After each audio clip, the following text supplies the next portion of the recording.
Israel is at war. This is an update on day 4 of this war, Tuesday, October 10, 2023. So it is now 4 days since Hamas surprised Israel on Saturday morning, the final day of the Feast of Tabernacles, with a brutal assault on men, women, and children in the surrounding villages around Gaza. The statistics are now a little bit more clear what happened that day. It is very clear that this is the darkest day in all of Israeli history.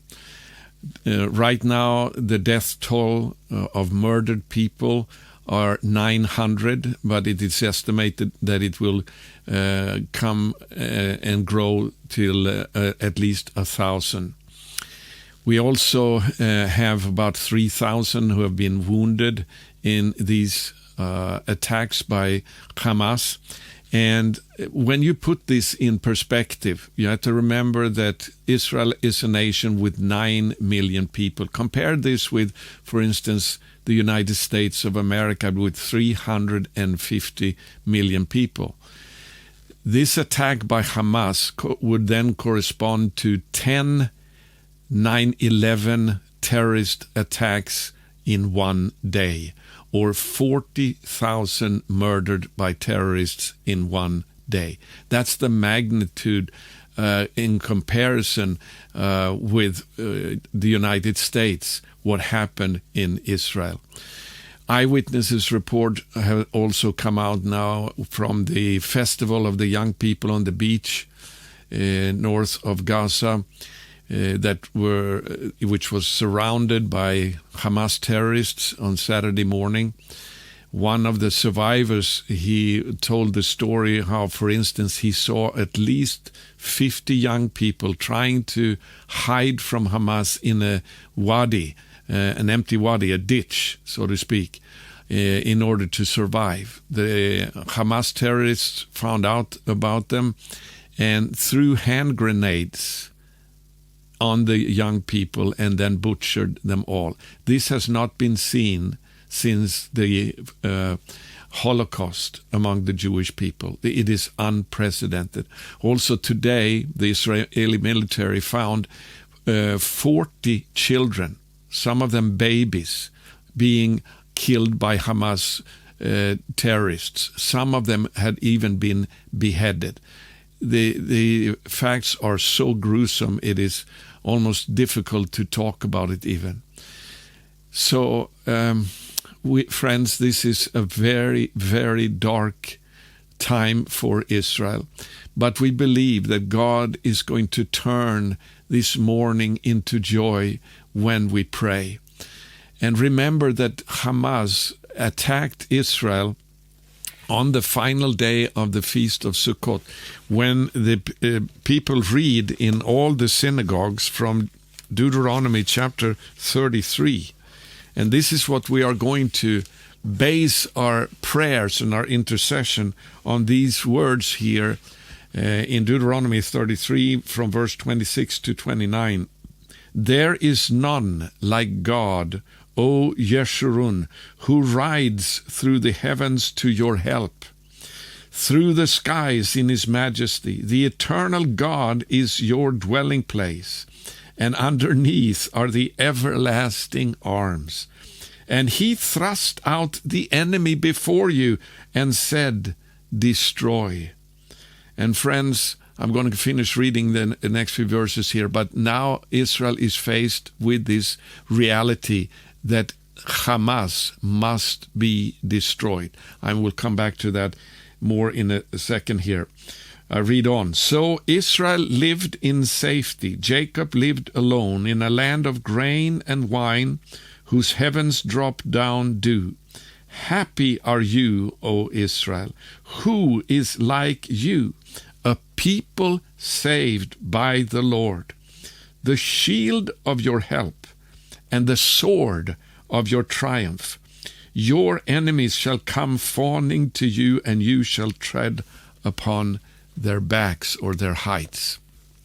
So this is the promises that we are going to base our intercession for Israel on in this very, very difficult time. That God is going to stand up and fight for his people. Some more statistics here. It's now clear Israel has found out that at least 1,500 Hamas terrorists entered into Israel from Gaza last Saturday when this war began. The military estimated that the situation in the surrounding towns of Gaza is under control, more or less. However, tonight, just before I give this update, they reported that there are still terrorists loose in Sderot, on the border to Gaza, the Israeli town that is closest to Gaza, and the military asked all civilians to stay in their homes while they are finishing off the terrorists. It's been very, very difficult battles where many soldiers have died in the battle with these Hamas terrorists that have that entered into Israel from Gaza. And more of these stories will emerge in the coming days, of course. But Israel is continuing to its air raids, its bombings of Gaza, and 2 of the higher leaders within Hamas have been taken out so far. But as I said, Israel is very determined that this time they cannot allow Hamas to continue to survive. Hamas as a terrorist organization must be destroyed. This is not just a military campaign to retaliate and something that Hamas has done. This is a war for Israel's survival, and it is either Hamas or Israel. There is no in between. So despite these bombings in Gaza, Hamas still continues to fire rockets into Israel. Yesterday morning, the alarm went off in our community again, and while we were sitting in the bomb shelter, we heard the rocket land very close to us. And in the afternoon, when we went to the grocery store, a big grocery store in a nearby town, the alarm went off, and the store was packed with people stocking up foods for an uncertain future now. And everybody had to rush towards the bomb shelter in the grocery store. So, and today Hamas had warned Ashkelon that the people need to flee from their homes before 5 o'clock in the afternoon. And sure enough, at 5 in the afternoon, they fired off scores of rockets towards Ashkelon. Lots of damage and people who had been affected by that bombardment. I don't know if anybody had been killed yet because it's very fresh, the information from that. So the border now, the military says, to Gaza is under control. It's sealed again. No terrorists are coming in or out at free will. Thank God for that. Israel has also cut off all the delivery of electricity, of water, and of gasoline or diesel into the Gaza Strip. And they are actually threatening to bomb the crossing into Egypt from Gaza if Egypt does not stop delivering these services to Gaza instead of Israel. Israel is very determined to lay a complete siege around Gaza at this time.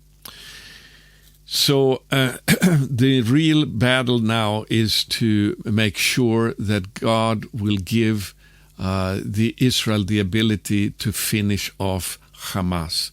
I just want to remind everybody that it's only 5 months since the last confrontation with Hamas in Gaza, and Israel took out some of the terrorist leaders in Gaza, and declared that now they had taught the terrorists in Gaza a lesson that they will not forget. However, they just continued with their preparations for this huge assault that took place just 4 days ago. So the thing that Israel has done up till now with the conflict with Hamas has not worked. The only thing that will work is to finish off Hamas. And that is what we need to be praying for now. We have to remember that Hamas is representing a spiritual demonic force that is threatening not only Israel, but the whole Western civilization. It's a battle between Islamic fundamentalism, jihad terrorism, and independent free democracies. So we must stand now for Israel, who is at the forefront of this battle, and make sure that they can win this battle. Of course, Israel is faced with more than just Hamas in Gaza. They are attacked now on many fronts. The northern border has started to heat up. What Israel has been concerned about, mainly more than the attack from Gaza through Hamas, is that Hezbollah will join the battle. And yesterday, the first Israeli soldier was killed in confrontations with Hezbollah terrorists who had come over the border into Israel. So tonight, as I give this update, the roads to in the northern part of Israel is basically there are no private cars driving. It's mostly just military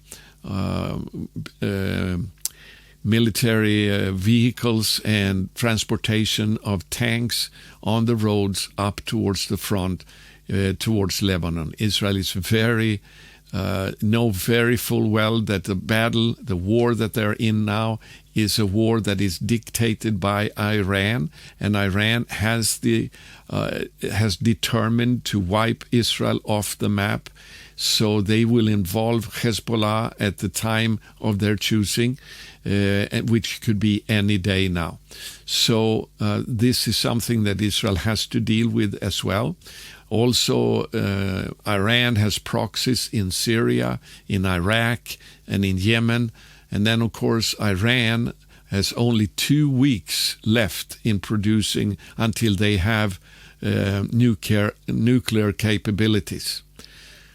So taking all this together, Israel is in an extremely dangerous situation.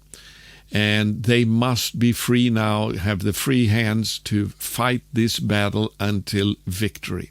And I believe that if we enter into this battle in prayer with fasting, we are going to see a breakthrough, and Islam is going to lose its power and be defeated. I believe that is what is going to happen if we pray and ask God to intervene.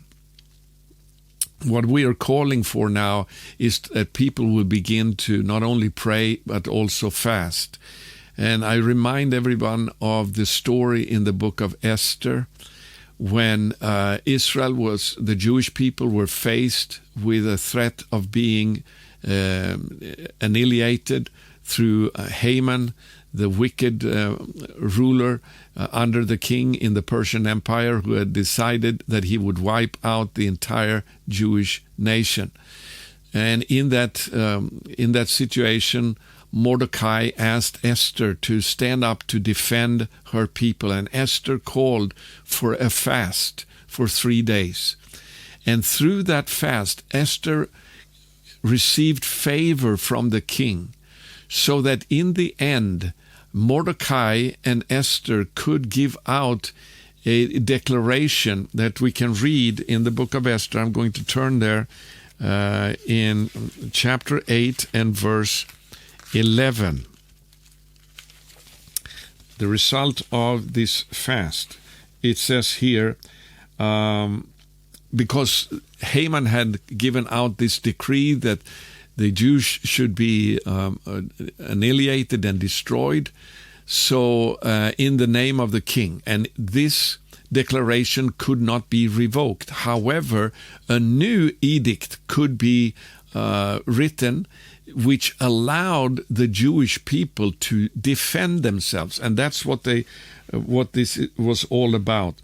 It says here in verse 10 in chapter 8 of the book of Esther, and he wrote in the name, this is Mordecai, he wrote in the name of King Ahasuerus and sealed it with the king's signet ring.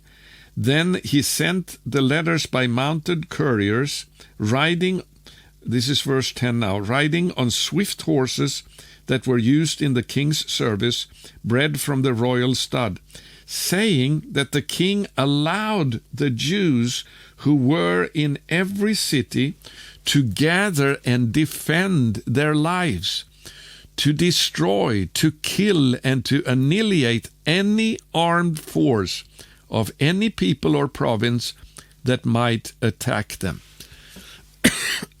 Excuse me. So this is what we're going to pray for, that Israel will be given free rein to destroy their enemies that have risen up against them to destroy them.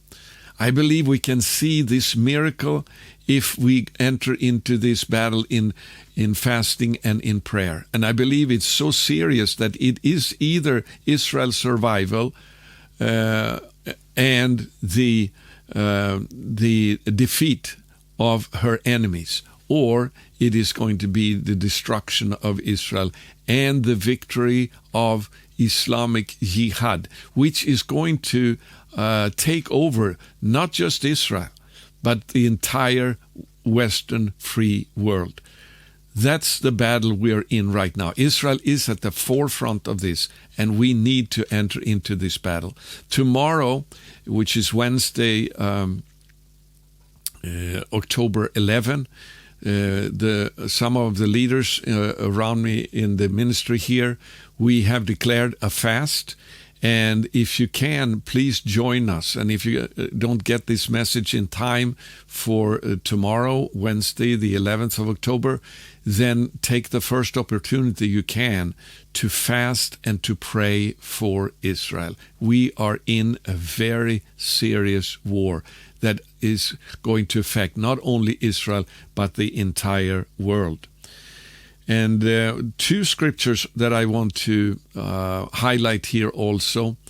But before I do, actually, I want to give two victory reports. The first one is that we have prayed for the people who have been taken hostage by Hamas. They have been kidnapped and are held as hostage. Today, the Israeli army discovered 30 Israelis that they thought had been taken captive into Gaza. They were missing, but they found them. They were hiding in I believe it was in a barn or somewhere in the southern part of Israel around Gaza. And after 3 days, they were delivered, set free. This is just a first taste of an answer to our prayers for all those who have been taken captive by Hamas. We are going to pray and believe that God is going to rescue them. And one of the scriptures that we are encouraging everyone to read as a foundation of prayer for this is 1 Samuel chapter 30, when David was able to take back all those who had been taken captive by the Amalekites. And I'm not going to read the entire story, but let me read from verse 3 here. What happened when David and his men, his army, came back from the war to Ziklag. And it says, and when David and his men came to the city, they found it burned with fire, and their wives and sons and daughters taken captive. Then David and the people who were with him raised their voices and wept until they had no more strength to weep. This is like what Israel is doing right now, weeping over the horrible slaughter that has taken place. Mass murder, genocide by these ruthless terrorists in Gaza. And they had until they had no more strength to weep. David's 2 wives had also been taken captive, Ahinoam of Israel and Abigail, the widow of Nabal of Carmel.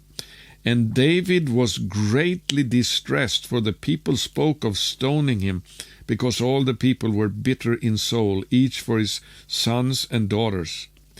But then it says, but David strengthened himself in the Lord his God. It talks in Zechariah about the Jewish people becoming the strong like David. And that's what we're going to pray for the Jewish people now, that God is going to give them strength to take back all those who have been taken captive, and that they are going to be able to destroy their enemies, just like it is promised in Deuteronomy, in the very text that was read in every synagogue in Israel the same morning that this war broke out. Finally, we have also the psalm that we have been encouraging everyone to pray in this conflict, Psalm 20. I'm not going to read the whole psalm, but let's just end with the famous last 3 verses where it says, well, also verse 6 actually, verse 6 to 9 here. So powerful, this psalm that begins, may the Lord answer you in the day of trouble. May the name of the God of Jacob protect you. Let's raise this cry to heaven for Israel at this time. I skip down to verse 6. Now I know that the Lord saves his anointed. You know, God calls the Jewish people his anointed in Psalm 105. Do my anointed no harm. It says, it's talking about Israel. He will answer him, that is Israel, from his holy heaven, and with the saving might of his right hand. And then it comes, some trust in chariots and some in horses. We could add in rockets, in swords, in guns. But we trust in the name of the Lord our God. This battle is too much for Israel if God doesn't come through. But he will in answer to prayer, to the glory of his holy name. Hallelujah. But we trust in the name of the Lord our God. They collapse and fall, but we rise and stand upright. O Lord, save the king. May he answer us when we call. Because this is ultimately a prayer for the coming of Messiah. If the enemy has his will and his way now to wipe out Israel, well then God's plan of salvation for the world through the return of Messiah from heaven is going to be destroyed, and that will not happen. God will save his people, but we need to pray. And when we stand together in prayer, we're going to rejoice over the victory that will take place. It's a blessing that actually the nations of the United States, France, Germany, Italy, and the UK came together yesterday and pledged support for Israel, and that they had a right to defend themselves. That is an answer to prayer. It's a miracle. God can do this because he is in charge. He can influence rulers to make decisions in line with his will when we pray. And this is certainly an answer to prayer. Let's believe for a miracle that God is going to grant Israel this free hand to destroy their enemies, just like it happened during Queen Esther when she entered into fasting and prayer. Thank you for standing with us, and may God richly bless you. Shalom.